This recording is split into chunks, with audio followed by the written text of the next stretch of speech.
Yan po naman talaga ang kanyang magiging naratibo, kanyang depensa. Pero hindi po niya sinasagot ng mabuti kung nasaan nga ba yung mga dokumentong kanyang ipinangako sa House of Representatives at the time na nagkaroon po ng hearing sa Quadcom.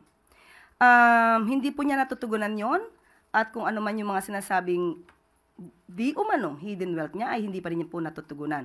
So paano po kayo magkakaroon ng political persecution?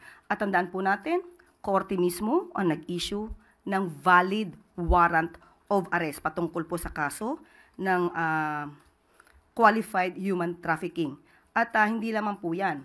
Meron po tayong nabalitaan na meron din pong pending case for alleged land grabbing sa Bataan. At ito po ay di umano'y nakapending sa Ombudsman since 2023. So siguro dapat din po natin malaman ang detalye dito at ang katotohanan tungkol sa akusasyon ng mga 77 farmers patungkol sa di umanong land grabbing na ginawa ni Atty. Harry Roque.